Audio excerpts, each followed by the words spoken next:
वालेकुम रहमतुल्लाहि वबरकातुहू। आप सबको मेरे यूट्यूब चैनल में खुशामदीद। उम्मीद करते हैं आप जहाँ भी होंगे खुश होंगे, खैरियत से होंगे। तो आज का टॉपिक बहुत ही ख़ास होने लगा, स्पेशली पेरेंट्स के लिए ये टॉपिक है।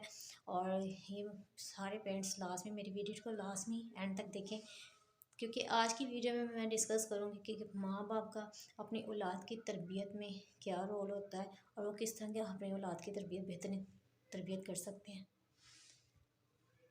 तो औलाद का ज़्यादातर वक्त अपने पेरेंट्स के साथ गुजरता है। अगर बच्चा स्कूल जाता है तो वो सिर्फ 7 से 8 घंटे स्कूल रहता है, लेकिन बकाया उसका सारा दिन अपने माँ बाप के साथ गुजरता है।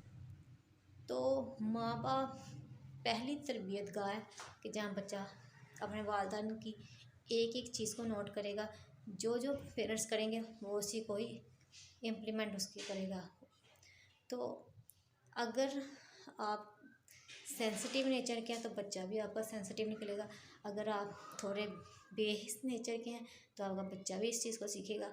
और अगर आप बहुत ही केयरिंग नेचर के हैं या हमदर्दाना आपकी नेचर है तो आपके बच्चे के अंदर भी ये चीज़ें सारी जाएंगी। यानी कि हर इमोशंस वो आप अपने माँ बाप से सीखता है। तो बच्चा वो नहीं करता कि जो आप कहते हैं, बच्चा आपके एक्ट को देखता है जो आप करते हैं। तो माँ बाप अपने बच्चे की जिस्मानी नशोनुमा के साथ ज़हनी नशोनुमा के भी ज़िम्मेदार होते हैं।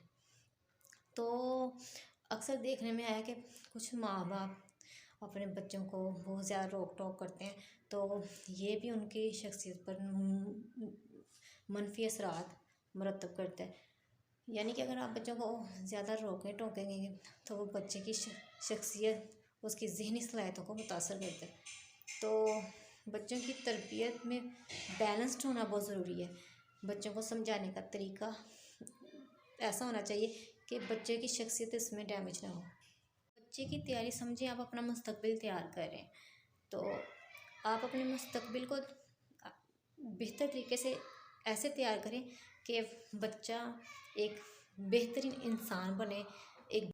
तो कुछ तो माँ बाप ऐसे होते हैं जो बच्चों को ओवर रिस्ट्रिक्शंस कर लगाते हैं, उनके ऊपर पाबंदियाँ लगाते हैं, उनको रोक टोक करते हैं, डांट डपट करते हैं। ये भी नहीं देखते कि सबके सामने उसको डांट देते हैं। तो ऐसा करना है बच्चे की सेहत के लिए, बच्चे की ज़हनी सेहत के लिए चीज़ें बहुत ख़राब होती हैं। कुछ ऐसे माँ बाप होते हैं जो बच्चों को बिल्कुल रोक टोक नहीं करते। वो ये समझते हैं कि बच्चों को हम किसी चीज़ से रोकेंगे तो बच्चा उसको कॉन्फिडेंस में कमी होगी, वो एहसास महरूमी का शिकार ना हो जाए। बच्चे को गलत चीज़ों से रोकना हर माँ बाप का फ़र्ज़ है, लेकिन आप उसके लिए एक बेहतरीन तरीका अपना सकते हैं। उसको रोकने के लिए अगर उसको कोई गलत काम करा तो उसको रोकने का भी एक प्रॉपर तरीका होता है।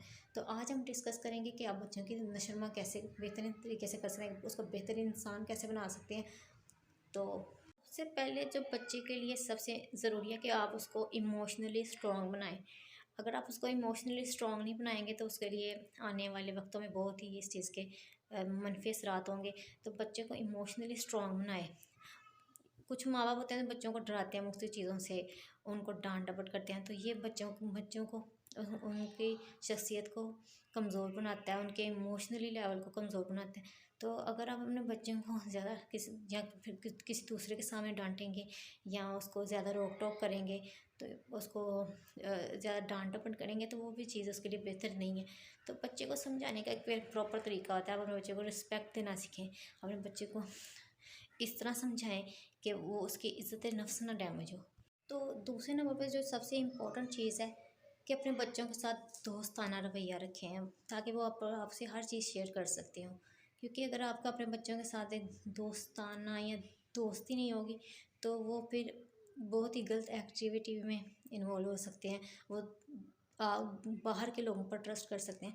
तो अपने बच्चों का दोस्त बने ताकि वो कोई भी उनको मसला है या कोई भी प्रॉब्लम है तो वो आपसे बिला झिझक आपसे शेयर कर सकें। तो माँ बाप को चाहिए कि अपने बच्चों के साथ एक दोस्ती का ताल्लुक़ रखें कि बच्चे कभी भी अपने घर में प्रोटेक्शन फील करे, ना कि वो बाहर के लोगों को अपना दोस्त और हमदर्द समझे। तीसरे नंबर में अपने बच्चों को के अंदर ये एहसास पैदा करें कि आप उनके लिए एक प्रोटेक्टिव हैं। आप उनको एक प्रोटेक्शन फ़ील होनी चाहिए आपसे। ये नहीं कि वो ऐसे फ़ील करें कि मेरे पेरेंट्स या मेरे माँ बाप मेरे लिए प्रोटेक्टिव नहीं है, उनको मेरा एहसास नहीं है, तो कभी कभी ये फीलिंग्स भी बच्चे के अंदर डेवलप हो जाती हैं कि उसको अपने पेरेंट्स दुश्मन लगने लग जाते हैं और वो उनके ख़िलाफ़ हो जाता है। तो अपने बच्चों को अपने प्रोटेक्टिव बने उनके मामलात में, उनकी हर बात सुनें, अगर उनको कोई मसला है तो उसका हल कर निकालें। तो अपने बच्चों को एक प्रोटेक्टिव आप लेयर दें कि वो आपके गोश में आपके साथ अपने आप को एक प्रोटेक्शन आप समझें कि मेरे पेरेंट्स मेरी प्रोटेक्टिव लेयर हैं। जो फोर्थ नंबर में सबसे ज़रूरी चीज़ है कि अपने बच्चों को आप कैसे किसी चीज़ से रोक सकते हैं। अगर वो कोई गलत काम कर रहा है तो आप उसको कैसे डांट सकते हैं या कैसा रवैया रखें कि वो अगर उसके कोई गलत चीज़ सीख रहा है या कोई गलत काम कर रहा है तो उसको कैसे रोका जाए। तो सबसे पहले आप ये बात याद रखें, आपने कभी भी अपने बच्चे को किसी रिश्तेदार के सामने, बाहर के लोगों के सामने या कभी भी ऐसा नहीं करना कि आप उसको डांटें, दूसरों के सामने उसकी तस्हीह करें, उसको डाउन करें। तो अपने बच्चे को समझाना होता है तो आप उसको अलग अलग से समझाएं, और आपके समझाने का ऐसा अंदाज़ होना चाहिए कि ना तो वो बहुत ज़्यादा सख्त हो और ना वो बहुत ज़्यादा नरम हो। अपने बच्चे को आपने बिल्कुल ही ऐसे हैंडल करना है कि जैसे उसकी ना तो इज़्ज़त नफ्स टाइम हो और वो आपकी बात को समझ भी जाए। तो कभी भी अपने बच्चे को किसी दूसरे के सामने मत डांटें।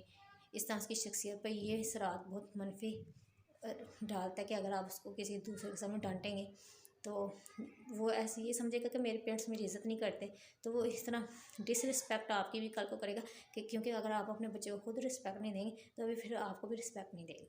और अपने बच्चे को कभी भी मादा परस्त ना बनाएं, उसको रियलिस्टिक उसकी सोच बनाएं, उसको मादा परस्ती की तरफ ना लेके जाएं कि वो दुनियावी चीज़ों पर ज़्यादा इन्वॉल्व हो, वो दुनियावी चीज़ों को ज़्यादा अहमियत दे। उसको एक बेहतरीन शहरी शहरी बनाएं कि वो एक बेहतर शहरी बने और एक माशरे का एक अच्छा शहरी बन के उभरे। तो उसको आप उसके अंदर हमदर्दी का जज्बा पैदा करें दूसरों के लिए। उसको ये सिखाएं कि उसने अपने इमोशंस पे कैसे कंट्रोल रखना है, उसने ओवर सेंसिटिव ना उसको बनाएं और उसको हर चीज़ में बैलेंस रखें उसकी लाइफ में।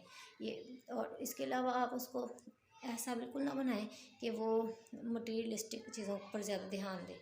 और ये थी आज की मेरी वीडियो, उम्मीद करती हूँ आपको अच्छी लगी होगी। इंशाल्लाह नेक्स्ट फिर नए ब्लॉग के साथ हाजिर होंगी, तब तक के लिए अल्लाह हाफिज़।